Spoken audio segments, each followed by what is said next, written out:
आदाब नाज़रीन, मैं हूँ रियाज चौधरी और आप देख रहे हैं दी वर्ल्ड रिलेशन। इस वक्त अगर देखा जाए तो डीपीएपी की तरफ से ये कहा जा रहा था कि जनाब गुलाम नबी आजाद जो है वो राजौरी अनंतनाग पार्लिमानी कंस्टिट्यूंसी के ऊपर जो है वो इंतखाबात में हिस्सा नहीं लेंगे। ये खबर इस वक्त पहले जो है वो काफी गर्दिश हो रही है और इसी मामले में हमारे साथ मासूद चौधरी साहब बाज़ाब्ता तौर पे जुड़ चुके हैं, जो डीपीएपी के वर्किंग कमेटी के मेंबर भी है और एक सीनियर लीडर है जो खिता पीर पंचाल से तल्लक रखते हैं। उनसे जानेंगे कि आखिरकार क्या कुछ वजूहात है जो पहले डीपीएपी की तरफ से गुलाम नबी आजाद का बाज़ाब्ता तौर पे ऐलान किया गया था कि वो जो है वो राजौरी अनंतनाग पार्लिमानी कंस्टिट्यूंसी से इंतखाबात में हिस्सा लेंगे। तो फिर आखिरकार क्या कुछ वजूहात हुई है जिनकी वजह से आजाद साहब ने इस मामले के ऊपर जो है वो डिनाई किया है। मसूद साहब कैसे देखते हैं आप? वक्त देने के लिए शुक्रिया बहुत बहुत। कैसे देखते हैं जो पहले डीपीएपी की तरफ से ऐलान किया गया था कि आजाद साहब जो है वो इंतखाबात में हिस्सा लेंगे, लेकिन अब आजाद साहब की तरफ से ये कहा गया है कि जनाब अभी डिसाइड नहीं किया है।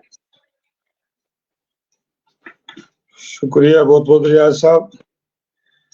अभी जो अनंतनाग राजौरी पुंछ पार्लिमानी हल्का है उसकी नोटिफिकेशन, ऑफिशियल नोटिफिकेशन जो है वो इलेक्शन कमीशन ने जारी नहीं किया। वो 12 तारीख को ऑफिशियल नोटिफिकेशन जारी होगी। जी, हर पार्टी ने अपने अपने तौर पर ऐलान किया। इस तरह डेमोक्रेटिक प्रोग्रेसिव आजाद पार्टी ने भी, पार्टी के सीनियर लीडरान ने फैसला लिया कि गुलाम नबी आजाद साहब अनंतनाग राजौरी पुंछ की नुमाइंदगी करें और पार्लियामेंट का वहां से इलेक्शन लड़ें, जिसपे एक प्रेस कॉन्फ्रेंस दी गई। जहां तक डिनाई करने का है, डिनाई तो किसी ने भी अभी तक नहीं किया, ना कोई पार्टी के किसी तर्जमान ने किया। हमने तो सुबह भी कहा था कि अभी पार्टी के जो डिसीजन है उसके मुताबिक गुलाम नबी आजाद साहब पार्टी के कैंडिडेट हैं। 18 या 19 तारीख को जो लास्ट डेट है, क्योंकि आजाद साहब अभी परसों कठुआ में थे, कल वो उदयपुर में थे, परसों से दोबारा फिर ईद से दूसरे दिन के वो 6 दिन के टूर पे डोडा एसवाई डोडा डिस्ट्रिक्ट में जा रहे हैं, क्योंकि वहां पर डीपीएपी के कैंडिडेट हैं इस वक्त, जिनकी कैंपेन में पूरी पार्टी जो है वो उस तरफ जुटी हुई है। नोटिफिकेशन होगी, नोटिफिकेशन के बाद फॉर्म भरने की डेट आएगी। तो ये तो मुख्तलिफ किस्म के र्यूमर हैं, मुख्तलिफ किस्म के लोग र्यूमर फैलाते हैं, अपने अपने हिसाब से र्यूमर फैलाए जाते हैं। इसमें हकीकत कोई नहीं। अच्छा, हकीकत नहीं है? हकीकत नहीं है। अच्छा मसूद साहब, एक सवाल रहेगा। जहां आपने कहा है कि आजाद साहब इस वक्त जम्मू माफ कीजिएगा कठुआ उधमपुर कंस्टिट्यूंसी में जो है वो वहां पे बाज़ाब्ता तौर पे कैंडिडेट के लिए जो है वो कैंपेन भी जो है वो जुटे हुए हैं, लेकिन इस दौरान अगर सियासी जमातों की बात करें जो मुखालफिन है उनकी तरफ से ये का इल्जाम जो है वो लग रहा है डीपीएपी के ऊपर कि जनाब आजाद साहब जो है वो अपने उम्मीदवार को उतार कर जो है वो बीजेपी को हमायत कर रहे हैं। तो इसमें कितनी सच्चाई? फिर कांग्रेस ने भी अपना उम्मीदवार उतार के, वो भी हो सकता है बीजेपी की मदद करते हों। डीपीएपी एक इस रियासत जम्मू कश्मीर की 1 साल पहले जिस पार्टी का फाउंडेशन स्टोन रखा था, 1 साल में वो बहुत ही ग्रो करके मेरे ख्याल में हिंदुस्तान में पहली पार्टी होगी जिसने थोड़े समय में बहुत ज्यादा ग्रोथ की है। ऑफिशियल कैंडिडेट डेमोक्रेटिक प्रोग्रेसिव आजाद पार्टी का अगर खड़ा हो जाए तो उसमें बीजेपी की मदद का नाम लिया जाता है। अगर हम कैंडिडेट ही ना खड़ा करें तो तब आपने सवाल कह दिया कि नहीं जी आप खड़े नहीं हो रहे हैं अनंतनाग राजौरी पुंछ से, हो गए तो ये अगर कैंडिडेट ना करें तो हाँ जी आप इलेक्शन से बाहर क्यों जा रहे हैं?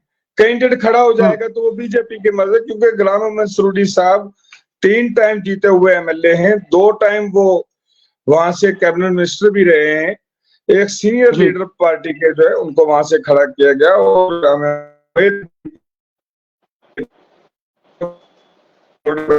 से निकाले। जी, आपकी आवाज जो है वो कट के आ रही है, लेकिन मसूद साहब एक सवाल और लूंगा आखिर में कि राजौरी अनंतनाग कंस्टिट्यूंसी पे आप किस हद तक मजबूती समझ रहे हैं? देखिए, ये तो फॉर्म भरने के बाद ही पता लगेगा कि कैंडिडेट आ रहा है, किस पार्टी से कौन कैंडिडेट है। जब तक लास्ट डेट जो सुपरटनी की डेट होती है, उस डेट तक कुछ भी नहीं पता कि हालात किस किस्म के बनेंगे कल। तो हाँ, इतना जरूर है कि डेमोक्रेटिक प्रोग्रेसिव आजाद पार्टी का राजौरी पुंछ हो चाहे वो अनंतनाग हो, उसमें एक अपना काडर है, तंजीम का एक अच्छा खासा काडर है और मजबूत काडर है। चलिए, बहुत शुक्रिया। हमारे साथ मासूद चौधरी साहब डीपीएपी के कमेटी के जो मेंबर हैं, वो एक सीनियर लीडर है, वो हमारे साथ इस वक्त बराह रास्त जो है वो बने हुए थे, और उनका साफ कहना है कि जो इस वक्त डिनाई का मैसेज जो है वो इस वक्त बड़ी तेजी से चल रहा है, उसमें कोई सच्चाई नहीं है।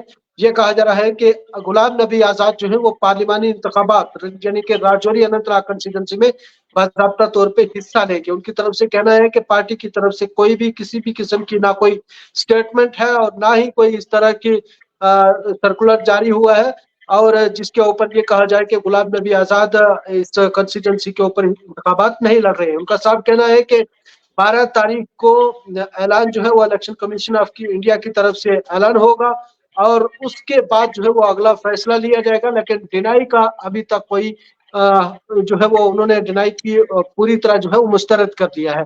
लेकिन आने वाले इंतखाबात में क्या कुछ रहेगा, क्या कुछ है राजौरी पुंछ, राजौरी अनंतनाग के लोगों के ख्याल में, और कौन सा उम्मीदवार आगे है, कमेंट बॉक्स में जरूर जो है वो राय दें।